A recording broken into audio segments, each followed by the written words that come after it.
Premier League, Crystal Palace versus Liverpool. Vamos a hacer un resumen rapidito. Los dos tienen 7 arcanos.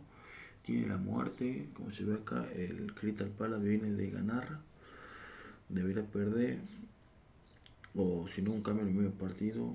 Y habla de cambio y expulsiones. Tiene 12 celebraciones Crystal Palace. Liverpool también tiene 7 arcanos, igual que el Crystal Palace, pero tiene el mundo y la estrella. Y tiene una celebración.